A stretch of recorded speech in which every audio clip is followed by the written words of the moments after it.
జై జై సద్గురు బ్రహ్మరాజుకి జై. శ్రీ శివరామ దీక్షిత సద్గురు పరబ్రహ్మణే నమః. శ్రీమద్ బృహద్వాసిష్ఠ సిద్ధాంత నిర్ధారణలను, శ్రీమద్ అచలబోధ ప్రతిష్టాపన ఆచార్యులను, శ్రీమద్రామడుగు శ్రీ శివరామ దీక్షితుల వారి చేరే చేయింపబడిన శ్రీమద్ బృహద్వాసిష్టమను శ్రీ శివరామ దీక్షితేము. ఇప్పుడు దీక్షితేము నుంచి క్షేత్రజ్ఞ ద్వయదోషరహిత ప్రకరణంలోని 2వ రోజు.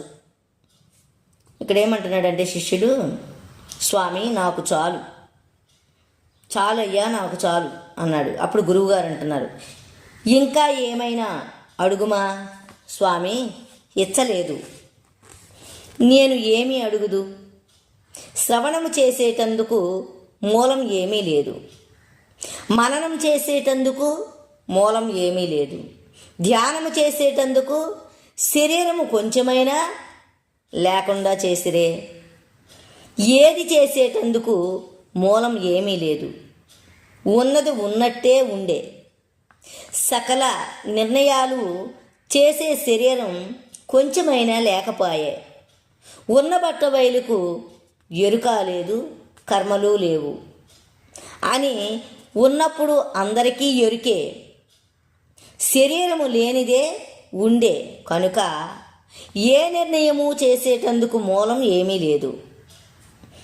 ఉన్నట్టు తెలిస్తే చచ్చినట్టు పడి ఉండవలే అన్న మాట కొంచెం నయం వలే. మాట కొంచెం నయం వలే సూటిగా ఉన్నది.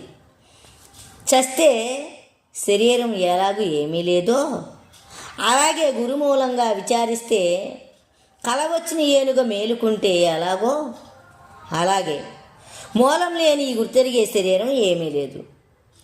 మళ్ళా ఏమీ అనేటందుకు కలలో ఏనుగ కొంచెమున్నా ఏమీ లేదు కనుక అలాగే ఈ శరీరం ఏమీ లేదు అని సూచన చెయ్యంగానే ఎప్పటి పరిపూర్ణం అనే బట్టబయలు ఉండే తనకు అశక్యము.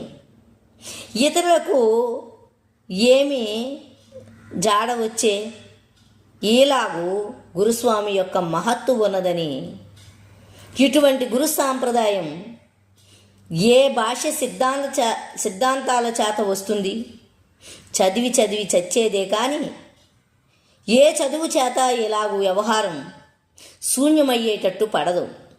అందుకే అందరికీ శరీరమనే బ్రహ్మ రాక్షసి వట్టి విభూతి కొందరికి పూయిస్తుంది. శరీరమనే బ్రహ్మరాక్షసి బట్టి విభూతి కొందరికి పూయిస్తుంది. తిరుమణి చూర్ణం కొందరికి పెట్టిస్తుంది. కొందరికి భాగవతం అనే గొడ్డల వలె పెడుతుంది. కొందరికి నిలువెల్లా ముద్రలు ధరింపచేస్తుంది. కొందరికి ఏమీ లేక ఉత్త నుదుట ఉంచుతుంది. కొందరికి కుంకుమ, కొందరిని సన్యాసుల, కొందరిని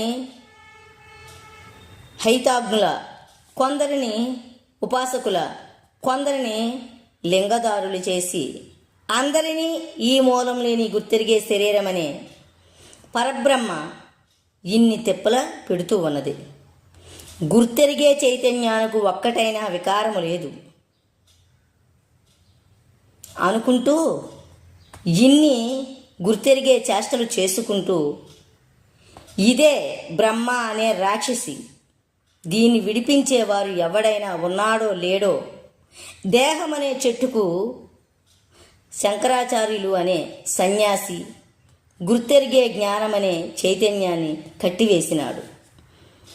వేసిన మాత్రమే కానీ ఉంటే ఉంటుంది, లేకుంటే మూలం లేని గుర్తెరిగే శరీరం ఏమీ లేదు.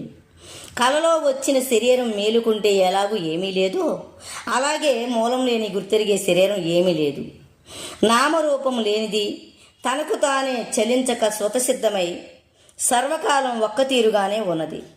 మూలం లేని గుర్తెరిగే శరీరం ఏమీ లేక పొయ్యేది. స్వభావం ఎటువంటిది? ఏమీ లేకపోయేది. స్వభావం ఇటువంటిది. చంచలమైన శరీరాన్ని సత్యమని నమ్మి మూలం లేని ఈ గుర్తెరిగే శరీరమే నేను అని బ్రహ్మ అనుభవము చేత సకల అనుభవాలు చేస్తూ అనుభవ వేదాంతులమని చెప్పుకుంటూ అచలం యొక్క జాడ ఎరుగక అచలమందే ఉండి అచలములోనే సంచారం చేసుకుంటూ అచలం మాకు ఎన్నటికైనా జాడ దొరికేనా అని అనుకుంటూ సుఖదుఖం సర్వకాలం అనుభవించుకుంటూ వేదాంతకాల లక్ష్యం వేదాంత కాలక్షేపం చేత అనేక మంది క్లేశపడుచూ ఉన్నారు. శరీరము లేని గురు సాంప్రదాయం కనుక్కొని సుఖదుఖరహితులము కావాలనని ఎవ్వరికీ ఇచ్చలేదు. శీఘ్రముగా ఏలాగు భ్రాంతి లేకపోయేనని ప్రయత్నం చెయ్యక సాధనల చేత క్లేశపడుచూ ఉన్నారు. గురుసేవ చేత అత్యంత గురు సాంప్రదాయం గల వారిని చూసి విద్వాంసుల యొక్క శిష్య సాంప్రదాయం చూసి ఏ సిద్ధాంతము చొప్పున తగులక మహాద్వైత సాంప్రదాయం భేదరహితమైన గురు సాంప్రదాయం చూసి వారి సహవాసం శీఘ్రముగా చేసి కనుక్కొనిన భ్రాంతి లేనివాడు అయ్యి సర్వకాలం ఏక ప్రకారముగా ఎలాగూ ఉన్నాడో అలాగే ఉంటాడు. మూలం లేని గుర్తెరిగే శరీరం చేత సాధిస్తామంటే ఇటువంటి అనేక కోట్ల శరీరాలు సాధన చేసినా పరిపూర్ణం దొరకక కొన్నాళ్ళు నేను గుర్తెరిగే జ్ఞానమనే బ్రహ్మము నేను అనుకొని సకల సుఖదుఖాలు సకల భ్రాంతులు వదలక భంగపడి కొనకు ఏమీ లేక పోతారు. ఇటువంటి దగా పనులు మా మార్గములో లేవు. ఏమీ లెస్స సమాధానంగా చూసి విచారించుకొని పుట్టని చావనది ఈ బట్టబయలు అని మేము అన్నాము. ఈ ఉత్త బట్టబయలే మొదలు కొన లేనిది అని అన్నాము. ఈ బట్టబయలు అచలము అన్నాము. ఈ బట్టబయలుకు ఎరుక లేదు గనుక కర్మాలు పుట్టవన్నాము. ఈ బట్టబయలుకు శరీరం లేదు కనుక సర్వకాలం భోజనము చెయ్యదు అన్నాము. ఈ బట్టబయలే క్రియాశూన్యము అన్నాము. ఈ బట్టబయలు తనకు తానే స్వతసిద్ధమై సర్వకాలం ఒక్కతీరుగా సకల దేశాలయందు ఉన్నది అన్నాము. ఈ బట్టబయలే సర్వకాలాలయందు ఒక్కతీరుగా ఒక్కటైన వికారం లేక ఉన్నది అన్నాము. సర్వకాలాలు అంటే ఈ శరీరం రాకమునుపు మూలము లేని ఈ గుర్తెరిగే శరీరం ఉండంగాను ఈ గుర్తెరిగే శరీరం ఏమీ లేకపోయినా ఈ బట్టబయలు ఒక్కతీరుగా చెలించక సర్వకాలం ఒక్కతీరుగా ఉన్నది. ఈ బట్టబయలు కాక మరి ఒకటి ఉన్నదని ఈ బట్టబయలు ఎరుగదు. ఈ బట్టబయలును జ్ఞాన చక్షుషి చేత ఉండజూచిన వాడు భ్రాంతిరహితుడు అవుతాడు. ఈ బట్టబయలుకు మరి ఒక బట్టబయలు లేదు అని అందరికీ నమ్మిక కద్దు. మనము చూడనే లేదు.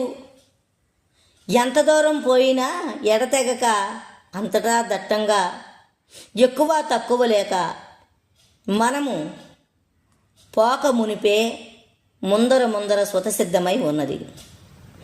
ఇటువంటి బట్టబయలు ఉన్నదో లేదో అని ఎటువంటి మనిషికి సంశయము లేదు. ఈ శరీరాలు బట్టబయలు వలన పుట్టవు కదా. కదిలినా మెదిలినా వ్యవహారమే లేదు. ఎటువంటి గడ్డి తినేవాడు అయినా ఈ బట్టబయలు వలన పుట్టిందనడు స్వామి అనడు. కానీ స్వామి ఈ శరీరాలు అనేక ప్రకారాలుగా ఉన్నవి, ఎలాగ నిర్మాణాలు అయినవి. ఒక శరీరం వలె ఒక శరీరం లేదు. ఎద్దు ఒక తీరుగా ఉన్నది, ఎనుబోతు ఒక తీరుగా ఉన్నది, గుర్రం ఒక తీరుగా ఉన్నది, గాడిద ఒక తీరుగా ఉన్నది, ఏనుగు ఒక తీరుగా ఉన్నది, లొట్టి పిట్టలు ఒక తీరుగా ఉన్నది, ఎలక ఒక తీరుగా ఉన్నది, పంది ఒక తీరుగా ఉన్నది, పాము ఒక తీరుగా ఉన్నది, తేలు ఒక తీరుగా ఉన్నది, కాకి ఇంకొక తీరుగా ఉన్నది, గెద్ద ఒక తీరుగా ఉన్నది. పక్షుల ప్రకారాలు అనేక విధాలుగా వ్రాయశక్యము కాదు. ఇన్ని విధాలు ఎవ్వరు చేసిరి, ఎవరి నుంచి అయ్యాయి, ఎవరి సత్తా చేత ఉన్నాయి, కొనకి ఎవరి చేత లయమవుతున్నాయి? ఈ ముచ్చట మాకు సమాధానం అయ్యేటట్టు, అందరూ సరే సరే అని సంతోషపడేటట్టు, వెంటనే భ్రాంతి పోయేటట్లు అనేక సాధనలు లేక ఒక్కసారి వినంగానే తనకు తానే దృఢము అయ్యేటట్టు, అనేక సాధనలు లేక మళ్ళా సంశయం పుట్టేటందుకు మూలం ఏమీ లేకుండా, సకల భ్రాంతులు తోచకుండా శీఘ్రంగా మాకు సమాధానం అయ్యేటట్టు దయచేసి చెప్పండి. చెప్పుచూ ఉండంగానే మాకు సమాధానం అయ్యేటట్టు దయచేసి చెప్పండి. చెప్పుచూ ఉండంగానే మాకు సమాధానం కావాలి. మహా త్వరగా శ్రవణం చెయ్యండి. శిష్య, నీకు మహాతీవ్రం. స్వామి, తీవ్రం అంటే మీరే అనేక మాటలు ఇదే కళ అని చెప్పితిరి కనుక దీన్ని నమ్మరాదు అని. తప్పున మీరే మేలుకొందురో, మీ వంటి వారిని ఎన్నటికీ చూచేమో అనుకుంటూ ఉంటుమి. తప్పున మీకు మీరే వస్తారు కనుక వేగరం చిక్కు విందామని ఇచ్చపుట్టింది. సరే శిష్య, కాని నేను మేలుకుంటే నేను ఏమీ లేదు, నీకు ఏమి? స్వామి, నాకు వినిపించేవారు ఏరి. సరే, ఈ రోజుకి ఈ భాగం ఇంతటితో ముగిస్తూ మళ్ళా రేపటి భాగంలో కలుసుకుందాం. జై